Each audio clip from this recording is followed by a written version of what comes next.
문제는 바로 그거죠. 우리가 바로 이런 빛을 경험했는가, 이 복음을 경험했는가. 우리가 어둠 속에서 나와 있나, 아니면 아직도 어둠 가운데에서 세상의 허접한 것들에 내가 마음을 빼앗기고 있는 것은 아닌가라고 하는 것을 점검해 봐야 됩니다. 복음을 통해서 나온 그 하나님의 빛으로 나온 사람들의 가장 큰 특징은 뭐냐면 자기 사랑의 틀에서 깨어진 사람들이다라는 거예요. 마치 매미가 되기 위하여서 번데기 안에서 그냥 꿈틀꿈틀하면서 팍 튀어나오는 것처럼, 그죠? 예수님을 믿고 복음을 받아들이는 사람은 자기의 틀에서 깨어나온 사람이에요. 그래서 매미가 그냥 그 깝깝한 번데기 틀에서 벗어나서 창공을 그냥 비상하고 나는 것처럼, 그죠? 하나님의 복음을 받아들이는 사람은 그 어둠과 자기라고 하는 그 틀에서 완전히 벗어나서, 그죠? 전체를, 세상 전체를 객관적이고 온전하게 바르게 볼 수 있는 그런 사람이 됩니다. 자, 이런 사람은 가장 나타나는 특징이 뭐냐면 사랑하는 사람이에요. 사랑하는 사람. 그래서 이 바울은 그 5절에서 그 데살로니가전서 1장 5절에서 그렇게 말하고 있죠. 6절과 7절 보세요. 너희는 많은 환난 가운데서 성령의 기쁨으로 도를 받아 우리와 주를 본받는 자 되었으니 그러므로 너희가 마게도냐와 아가야의 모든 믿는 자의 본이 되었다. 자기의 틀을 깨버리고 나와서 기쁨으로 도를 받아서 그 틀을 나와서 어떻게 바울과 예수님을 본받는 그런 사랑의 사람이 됐어요. 예수님 사랑의 화신, 그죠? 바울 사랑의 화신, 진리를 따라 사는 사람. 그래서 진정으로 하나님을 사랑하고 이웃을 사랑할 수 있는 사람으로 바뀌어 있는 거죠. 그래서 교회가 사랑의 공동체인 것은 자기 부인을 거쳤기 때문에 그래요. 그러니까 사랑할 수 있는 사람은 자기 부정을 거쳐야 돼요. 자기 부정을 안 하는 사람은 늘 사랑해도 자기밖에 사랑할 수 없습니다. 아내를 사랑해도 자기 틀에서만 사랑해요. 난 너를 이렇게 사랑해 주는데 너는 왜 그래? 이렇게 나가는 거죠. 근데 아내가 원하는 것이 아니고 보편적으로 원하는 게 자기 틀에 맞춰서 사랑한다고 하는 거죠. 그러니까 이런 면에서 진정한 사랑을 위해서는 자기 십자가를 져야 돼요. 자기 부정이 돼야 됩니다. 자기의 딱딱하고 강팍한 그 껍질을 벗고 나와야 진정한 그 하나님의 백성으로서의 사랑, 그리스도의 사랑을 우리가 할 수 있는 사람이 됩니다. 그래서 이 데살로니가 사람들은 믿음의 역사와 사랑의 수고와 소망의 인내를 통해서 성령의 열매를 맺는 그런 삶을 살게 된 겁니다. 이러한 열매를 맺는 것은 인류 역사상 어느 곳에도 있을 수 없어요. 있어 온 적도 없고 있지도 않아요. 앞으로도 불가능해요. 그것은 오직 복음 안에서의 역사를 경험해야만 되는 거예요. 복음 안에서 자기 부정을 하고 예수 그리스도를 받아들였을 때 그 사람 속에서 자기 부정이 되고 진정한 사랑이 싹틀 수 있고 온전한 삶을 살 수 있게 되는 겁니다. 오늘날 교회와 성도들이 세상 사람들과 다를 바 없는 자기 추구에 여념이 없고 자기중심적 세계관에 붙박혀 있는 것은 무엇 때문일까요? 복음을 경험하지 못했기 때문에 그래요. 자기 부정을 하지 못했기 때문에 그럽니다. 사실 여기서 말하고 있는 믿음, 소망, 사랑은 기독교의 핵심이에요. 요체입니다. 이제 앞으로 우리가 계속해서 보게 되겠지만 이 복음 안에서 진정한 삶의 능력이 나오고 복음 안에서 사랑의 능력이 나와요. 복음이 아니고서는 결코 이런 일을 만들어낼 수 없습니다. 그것이 기독교의 유일성을 말하는 거고 십자가의 유일성을 보여주는 겁니다. 이 데살로니가 전서를 쓰게 된 바울의 그 배경을 한번 살펴보면요. 앞서 우리가 얘기했던 것처럼, 이 첫 번째는 이 굉장히 데살로니가 교회가 가지고 있는 그 직면한 문제들이 있어요. 앞서 얘기한 것처럼 로마 제국 숭배나 황제 숭배 속에서 자신들은 나름 굉장히 많은 특권을 누리고 있는데 이것이 기독교인들 때문에 무너질 수 있겠다라고 생각을 한 사람들은 아주 그냥 테러하는 거죠. 요즘도 무슨 보수단체라고 보수단체라고 말해야 될지 모르겠지만 자칭 그런 사람들이 막 테러를 하고 막 그러잖아요. 그러니까 이런 것처럼 그 당시에 그 무지한 사람들이 얼마나 그런 짓을 할 수 있었겠어요. 뿐만 아니라 당시에는 그런 헬라의 그런 그 소피스트들, 그러니까 일명 철학자라고 하는 사람들이 자신들이 긁어주워 모은 지식들을 이렇게 파는 거죠. 삶의 지혜라든가 행복의 비결이라든가 성경의 비결 등등의 이런 것들을 이렇게 그렇게 일장 연설을 해서 풀어내면, 수사학적인 방식으로 풀어내면 사람들이 거기에 추종하기도 하고 돈을 내고, 그래서 그걸로 이제 자기 부를 삼고 이익을 삼는 이런 사람들이 굉장히 많이 있었어요. 이런 상황 속에서 사실은 바울이 가서 복음을 전했을 때 여러 가지 그런 어려움들을 이렇게 겪게 된 거죠.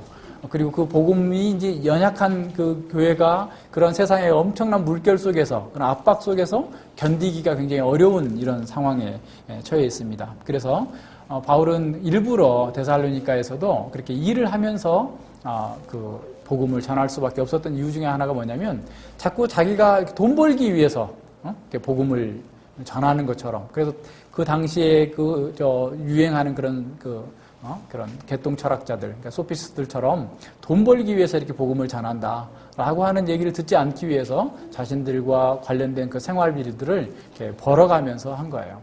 그러니까 우리 지난 시간에도 봤던 것처럼, 베드로가 얘기했던 것처럼 다 이게 자기가 받을 권리가 있음에도 불구하고 그것을 내려놓고, 그러니까 얼마나 낮에 노동도 힘들었을 텐데 또 밤에 다른 사람들 쉴 때 가서 계속해서 복음을 전하느라고 얼마나 힘들었겠어요. 그러니까 예수님도 그랬지만 아마 바울도 자기 얼굴, 실제 나이보다 훨씬 더 늙어 보였을 거예요. 그래서 외모도 사람들이 보길 때 볼품 없어 보였을 거고, 왜냐면 뭐 고생하니까, 그죠?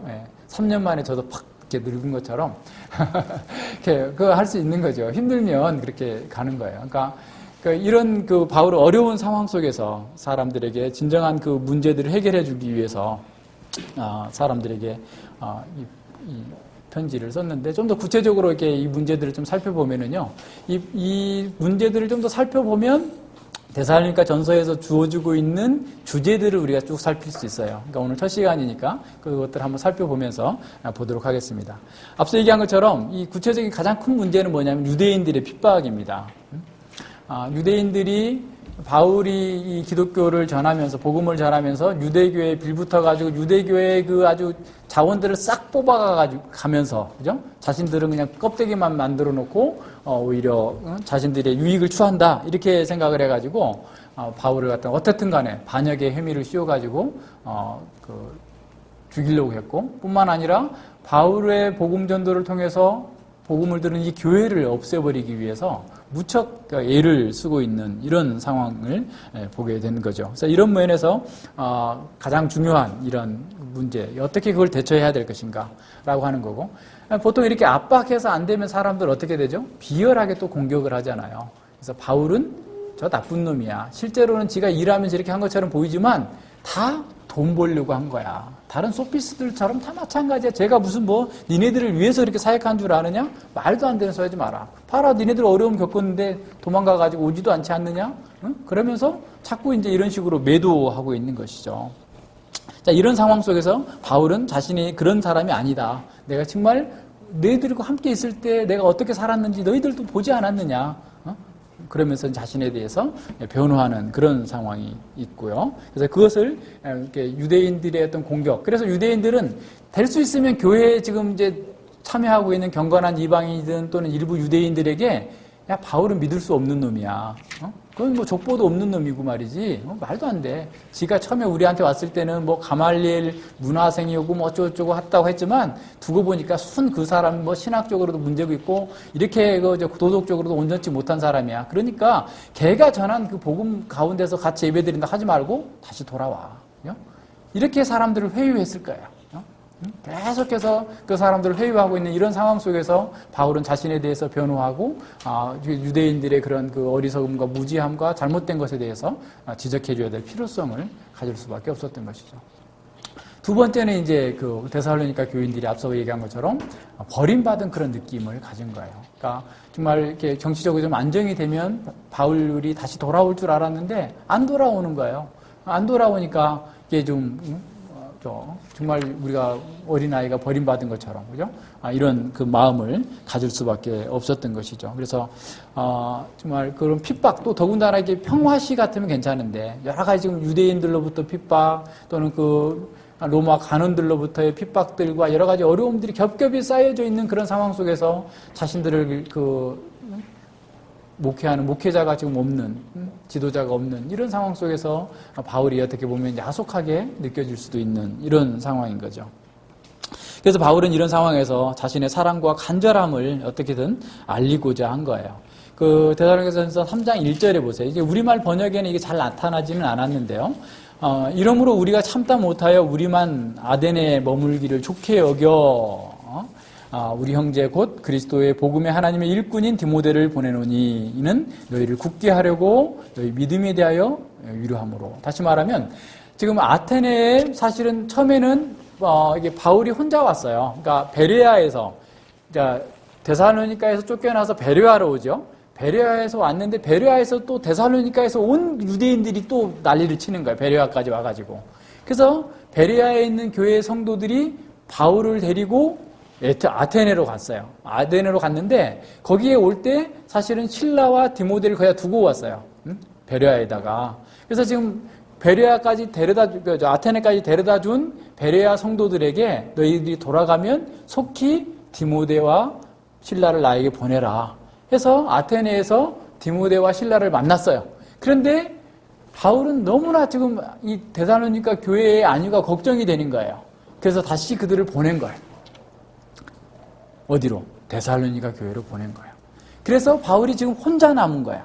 그러니까 이 말을 좀 더 이렇게 쉽게 번역을 하면 이렇게 말할 수 있습니다.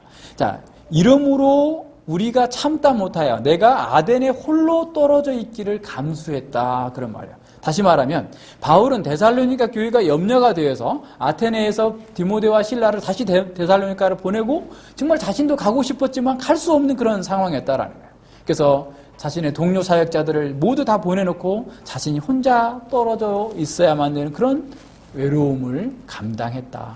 다시 말해서 바울은 내가 데살로니가 교회 너희를 너무나 사랑했기 때문에 오히려 내가 홀로 남아서 고아처럼 벌어지는 그런 경험을 나도 했다. 그러니까 너희들이 벌어진 것처럼 생각하지만 나도 너희들을 위해서 이렇게 혼자 남아서 버려져 있었어. 라고 하는 그 변명을, 어떻게 변명이랄보다는 뭐 설명을 해주고 있는 이런 상황을 이렇게 보여주고 있습니다. 그래서 이제 이들이 사실 이제 이 데살로니가 전서를 고린도에서 써요.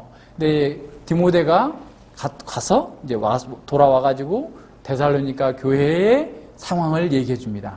뿐만 아니라 디모데가 올 때 빌립보와 데살로니가 교회에서 헌금까지 가져와요. 그래서 고린도에서 사역을 할 때 처음에는 아볼로와 그 브리스길라랑 같이 그 천막 짓는 일을 하다가 그들이 후원금을 가져온 걸 가지고 있기 생활할 수가 있으니까 계속해서 복음만 전할 수 있도록 만든 거예요. 그러니까 정말 우리 초대교회를 우리를 바라보면서 엄청난 도전을 받아요. 그렇게 어린 교회가 이 복음의 소중함을 드러내기 위해서 얼마나 전적으로 헌신하고 더군다나 핍박 가운데서 나중에 그래서 이 고린도전서에서 또 후서에서도 그들이 극한 가난 속에서 극한 가난과 핍박 속에서 후한 연보를 했다라고 얘기하고 있어요. 그러니까 우리가 이 데살로니가 교회나 빌립보 교회가 이제 막 출생한 교회가 정말 교회라는 것은 이런 거다라는 것을 우리에게 보여주고 있는 거예요. 계속해서 우리는 자기 틀에 쌓여가지고 이 세상의 문화에서 벗어나지 못하고 그 틀에 있는 것이 얼마나 부끄러운 일인지 이렇게 생각해 볼 수 있게 만듭니다. 어쨌든 이 바울은 정말 너희들이 버려진 게 아니다. 내가 이렇게 가고 싶었지만 사단이 2번, 3번 막아서 못 갔고 상황이 그래서 그런 거지 결코 그런 게 아니다. 라고 하는 것에 대한 얘기를 설명을 해주는 게 두 번째고요. 세 번째는 어떤 거냐면 아직도 고린도 교회 가운데 있는 문제가 있어요.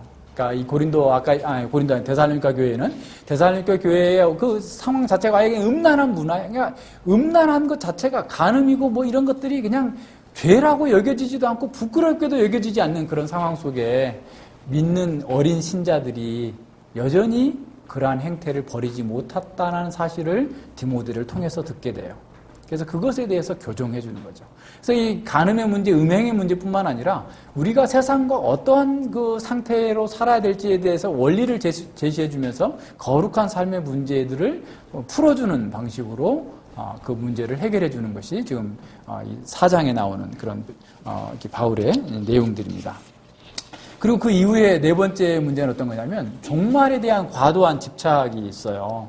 그러니까 이제 어떻게 보면 그 중에 벌써 이제 한 3, 4개월 또는 한 6개월 그 사이에 믿는 성도 중에서 소천한 분이 있는 것 같아. 그러니까 이렇게 사망하셨단 말이에요. 그러니까 이제 그 가족들이 굉장히 낙심에 빠지게 된 거예요. 아니, 예수님이 곧 오시면 우리가 부활해서 예수님을 만나게 될 텐데, 먼저 이렇게 죽어버렸으니 이 사람 부활 못하는 거 아닌가? 그러니까 불이익을 받는 것은 아닐까라고 하는 걱정과 두려움이 있는 것을 이제 디모데를 통해서 듣게 된 거예요. 그러니까 그 3개월 동안에 가르쳐야 될 진리를 다 못 가르치고 온 상황 속에서 이 어린 교회가 가질 수 있는 그런 문제점이 좀 드러난 거죠. 그래서 결코 그렇지 않다. 우리가 먼저 죽은 자들은 그리스도 오실 때 함께 그리스도와 함께 부활할 것이고 우리가 함께 정말 복을 누리게 될 것이다라고 하는 것. 또 하나는 이제 이 종말에 대한 과도한 집착으로 예수님 곧 오실 텐데 뭐 장래에 대한 계획을 세우고 뭐 일할 거 뭐 있냐, 있는 거 먹고 쓰다가 죽으면 되지, 예수님 오시면 되지 하면서 일을 안 하고 또 돈 많은 형제가 그냥 자꾸 도와주기만을 바라고 이러면서 교회에 문제가 이게 있게 된 거예요. 그래서 그 부분에 대해서 이제 교정해주는 이런 내용이 있고요. 그 다음에 이제 5번째로 어떤 거냐면 교회가 이제 한 3개월 또는 6개월 정도밖에 안 됐기 때문에 교회의 리더십이 온전히 형성되지 않은 상황이에요. 그래서 이제 자연스럽게 성령께서 은사를 줘서 예언하는 은사, 또 설교하는 은사, 이 교회를 다스리는 그런 은사를 가진 사람들이 자연스럽게 부각이 되는데 일반 성도들이 그거를 이렇게 받아들이지 않는 거예요. 그러니까 그 리더들의 권위를 인정하지 않으려고 하는 거예요. 그래서 바울은 그렇게 하지 말라. 그래서 너희들 5장 이제 12, 13절에 보면 형제들아 우리가 너희에게 구하노니 너희 가운데 수고하고 주 안에서 너희를 다스리며 권하는 자들을 너희가 알고 저희 역사로 말미암아 사랑 안에서 가장 귀히 여기며 너희끼리 서로 화목하라.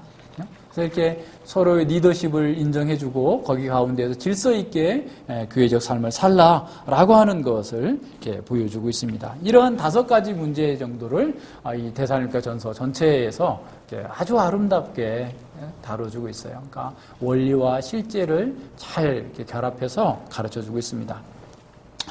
이러한 문제들에 대한 답이 바로 데살로니가 전서예요. 우리는 이 데살로니가 전서를 통해서 하나님의 은혜로 탄생한 교회와 성도들이 얼마나 정말 헌신적이고 얼마나 사랑하는 사람이고 얼마나 믿음과 실천에 있어서 역동성이 있는지를 보게 됩니다. 뿐만 아니라 이렇게 믿음으로 구원을 받고 교회가 정말 활동적인 액티브한 그런 삶을 산다 할지라도 진리를 아는 것에서 부족함이 생기게 되면, 연약함이 있게 되면 온전하게 세상의 문화에 대해서 또 진리의 전쟁에서 바르게 싸워서 이겨나갈 수 없다라고 하는 사실 또한 보게 되는 거죠. 이와 같은 2가지 일은 오늘날 우리 시대의 교회에게도 동일하게 적용할 수 있어요. 우리가 진정한 교회라고 한다면, 하나님의 은혜를 입은 자라고 한다면 이 데살로니가 교회가 가지고 있는, 내포하고 있는 이러한 속성들을 드러내야 되고 그리고 우리가 그러한 역동성을 회복해야만 됩니다.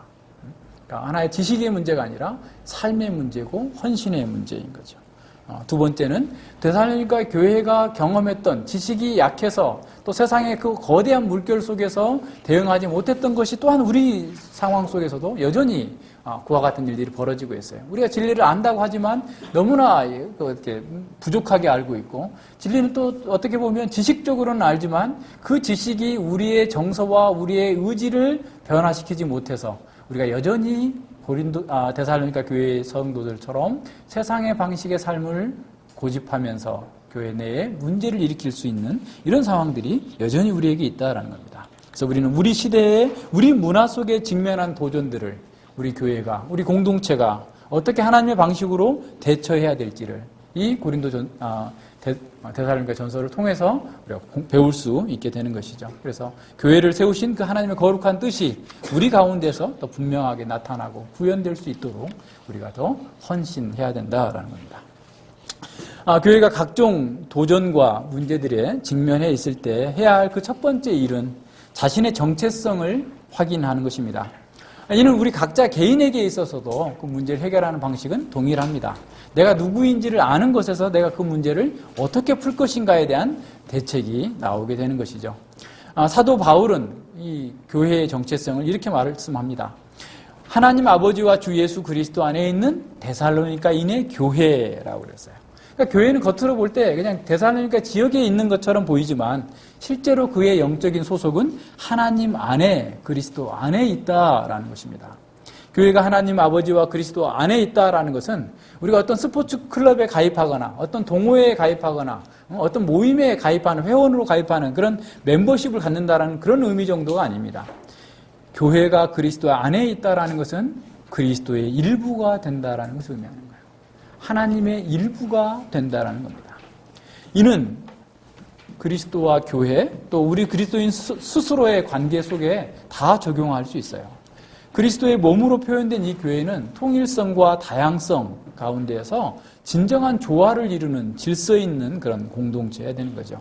따라서 우리가 아무리 약하고 보잘것없는 사람이라 할지라도 나는 그리스도에게 속한 자가 아니다. 나는 교회에 속한 자가 아니다. 라고 스스로 이렇게 벗어나려고 해서는 안 됩니다. 떨어져 나갈 수 없어요. 우리가 그리스도 안에 거듭났다고 한다면 우리는 그리스도의 일부로 포함되어 있어요. 그리스도의 몸에 이미 참여하고 있는 겁니다. 그리고 어느 누구라 할지라도 자신이 그리스도 전체를 다 대표한다. 완전한 그리스도를 대표한다라고 주장할 수 없는 것이죠. 교회가 그리스도의 일부라는 것은 교회가 그리스도의 삶, 그리스도적인 삶, 메시아적 삶의 양식을 이 세상에 드러내는 기관이라는 것을 의미합니다. 교회는 성령의 능력 안에서 세상과 다른 대안적 삶의 방식을 보여주는 기관이에요. 교회는 하나님의 영광을 위해서 존재할 뿐만 아니라 복음 전도를 통하여서 이 세상을 섬기는 기관으로서 존재합니다. 하나님께서 창세전에 우리를 선택하신 것은 그죠? 거룩하고 흠이 없게 그리고 하나님의 은혜의 영광을 찬송하게 하려고 우리를 선택하셨습니다. 자, 그렇다면 교회는 어떻게 메시아적 삶의 양식을 나타낼 수 있을까요? 첫 번째는 뭐냐면 무엇보다도 우리가 구원받은 것은 오직 하나님의 은혜로 말미암았다라는 사실을 알아야 돼요. 내가 뭔가를 잘해서 내가 무엇인가를 열심히 했기 때문에 구원받은 것이 아니고 이 그리스도에게 참여한 것이 아니고 오직 하나님의 은혜의 결과다라고 하는 사실을 잘 살펴야 됩니다. 그리스도 안에라는 말을 우리가 잘 성경에 설명해 주고 있는 부분이 바로 요한복음 15장이에요. 포도나무와 가지의 비유를 통하여서 예수님께서는 교회가 존재하는 목적과 존재하는 양상을 우리에게 가르쳐주고 있는 거죠. 우리를 그리스도에게로 접붙이시는 분은 농부이신 하나님 아버지이시죠. 그리고 우리가 주님과 연합하기 위하여서 정말 그에 합당한 자로 만들고 정결케 하시는 분은 바로 예수님이십니다. 이 모든 것들이 사실은 예수님, 하나님 안에서 이루어진 거예요. 우리는 수동적으로 하나님의 접붙여 주심에 의하여서 이 교회에 참여했다라는 사실을 가장 먼저 늘 인식해야 돼요. 그래서 우리의 구원은 늘 은혜로 말미암은 것이다. 하나님의 은혜의 결과다라고 하는 사실. 그래서 교회 가운데서는 사람이 드러나서는 안 돼요. 우리가 아무리 열심히 했고 헌신을 했다 할지라도 사람을 드러내는 방식으로 어떤 일도 해서는 안 돼요. 하여튼 모든 영광은 하나님께 돌아가도록, 그죠? 목사에게든 어떤 사람에게든 누구에게도 그런 포커스가 맞춰주지 않도록 해야 됩니다. 오직 하나님께서만 영광을 받으시도록 해야 됩니다. 두 번째로 우리 교회가 그리스도의 순종함을 통하여서 그리스도의 방식을, 메시아적 삶의 방식을 드러내는 거야. 그러니까 그리스도 안에 거한다라는 말은 그리스도의 말씀이 우리의 마음을 가득 채우고 우리의 지성과 우리의 정서와 우리의 의지를 개혁하시고 다스리는 것을 의미하는 거예요. 시편 기자는 시편 40편 8절에서 이렇게 말씀합니다. 나의 하나님이여 내가 주의 뜻 행하기를 즐기오니 주의 법이 나의 심중에 있나이다. 시편 기자는 자신의 마음속에 하나님과 하나님의 말씀으로 가득 차서 모든 인간적인 것들이 다 쫓겨나가고 오직 주님의 뜻을 행하는 것만이 자신에게 가장 큰 즐거움이다라고 고백하고 있는 것이죠. 우리와 그리스도의 관계의 친밀도는 우리가 성경대로 행하는지 여부와 가장 밀접하게 관련되어 있어요. 우리가 지난 그 수련회 때 본 것처럼 베드로전서 3장 7절에서도 아내와 정말 그리스도의 지식 가운데에서 연합하고 사랑하라라고 하는 것도 뭐예요? 너희 기도가 막히지 않게 하기 위함이다. 우리가 하나님의 말씀을 따라서 사는 것만큼, 그죠? 그리스도와의 나와의 관계가 친밀한지 아니면 소외되어 있는지 어려운지를 알 수가 있게 되는 거예요. 그러니까 우리 하나님의 말씀에 순종하며 살면 살수록 내 속에서 인간적인 그런 그 잡다한 생각들이 다 쫓겨나가서 정말 그리스도의 말씀이 나를 움직이고 그리스도의 말씀이 나의 삶을 통하여서 구현되는 걸 통해서 우리가 거기서 기쁨을 누리고 안식을 누리게 됩니다. 그리스도께 순종하는 것을 통하여서 우리가 그리스도 안에 있는 사람이다 라고 하는 사실이 증거되는 겁니다. 우리 안에 하나님의 말씀이 풍성히 거하고 성령 안에서 그 말씀을 따라서 순종하기를 우리가 기도한다면 우리도 역시 하나님의 뜻을 행하는 것이 우리에게 가장 큰 기쁨이 되고 가장 큰 능력이 된다라는 사실을 경험하게 될 것입니다. 예수님 요한복음 15장 7절에서 이렇게 말씀하십니다. 너희가 내 안에 거하고 내 말이 너희 안에 거하면 무엇이든지 원하는 대로 구하라. 그리하면 이루리라. 내가 예수님 안에 있고 예수님이 내 안에 있다면 나는 무엇이든지 구할 수 있어요. 근데 뭘 구하겠어요? 주께서 기뻐하시는 것을 구하는 거예요. 그렇기 때문에 주께서 그 모든 것을 다 이루어 주시겠다라고 약속하시는 겁니다. 세 번째로 교회는 그리스도의 사랑 안에서 메시아적 삶의 양식을 나타내는 겁니다. 그리스도께서는 나의 사랑 안에 거하라 라고 말씀하셨어요. 교회는 그리스도의 사랑, 친구를 위하여 목숨을 버리는 그 사랑 안에서 진정한 평안과 안식을 누리게 됩니다. 이는 그리스도의 십자가를 통해서 우리에게 확증되어진 바죠. 우리는 바로 이러한 사랑을 날마다 묵상하고 그 사랑을 부어주신 성령님을 의지하면서 말씀에 순종함으로써 우리 또한 사랑의 사람이 되는 거예요. 우리가 사랑의 사람이 된다라고 해서 사랑을 아무리 강조한다고 해서 사랑할 수 있는 게 아니에요. 그리스도의 사랑이 우리 속에서 역사하고 그리스도의 말씀이 우리 가운데에서 역사할 때 우리가 사랑의 사람이 되는 거예요. 우리의 사랑은 그리스도를 향한 사랑의 구체적인 열매이자 증거입니다. 또한 우리의 사랑은 우리의 삶의 모든 현장 속에서 그리스도를 향한 신실한 순종으로 나타나게 되는 거죠. 우리의 사랑은 진리와 함께하는 사랑, 불의를 미워하는 그런 사랑으로 온전하게 나타나는 겁니다. 마지막으로 교회는 그리스도 안에 거하는 과정의 하나로서 하나님의 가지치기를 순종해야 됩니다. 포도나무에서 가지치기가 필수적인 거예요. 아니, 가지가 많으면 좋을 텐데 왜 그걸 잘라낼까? 힘들게. 하지만 가지치기를 하면 쓸만한 포도를 아무것도 얻을 수 없어요. 가지치기를 해야 실하고 튼튼한 포도를 얻을 수 있는 것처럼 교회에도 가지치기는 필수적입니다. 그래야만 깨끗하고 성결한 열매를 맺을 수 있기 때문에 그렇습니다. 우리는 그리스도 안에서 계속 거하기 위해서 우리의 죄와 어리석음을 잘라내는 하나님의 섭리적인 연단을 거부해서는 안 됩니다. 하나님은 우리를 불구로 만들려고 하거나 우리를 주저앉히기 위해서 가지치기, 연단을 허용하시는 것이 아닙니다. 하나님은 모든 손길은 우리가 복되고 아름다운 열매를 맺도록 하기 위한 선한 목적에서 비롯된 것이죠. 그러므로 우리가 깨끗하게 되기 위해서 하나님의 가지치기, 연단을 받는 것 그 자체가 우리에게 유익하고 안전하다라는 사실을 기억해야 됩니다. 이것이 가장 복된 예수님을 닮는 길이고 예수님과 가장 친밀한 소통의 자리로 우리가 갈 수 있는 유일한 방식이고 과정이라는 것을 기억해야 됩니다. 예수님이 내가 이것을 너희에게 이름은 내 기쁨이 너희 안에 있어 너희 기쁨을 충만하게 하려 함이다 라고 요한복음 15장 11절에서 말씀하십니다. 이 말씀의 의미는 교회와 예수님의 기쁨이 분리될 수 없다라는 거예요. 우리의 기쁨과 예수님의 기쁨이 분리될 수 없다라는 거예요. 예수님께서는 자신의 기쁨과 우리의 기쁨을 결코 분리하지 않도록 정해놓으신 거예요. 자, 그렇다면 그 말은 어떤 겁니까? 주님의 기쁨은 우리의 기쁨이 되고 우리의 아픔은 주님의 아픔이 되는 거예요. 왜냐하면 우리는 이미 그리스도의 일부가 되어 있기 때문에 우리는 이미 그리스도 안에 거하기 때문에 그렇습니다. 교회는 하나님의 은혜를 충만히 깨달을수록 더 평강을 누리게 되고 더 큰 안식을 누리게 되는 거예요.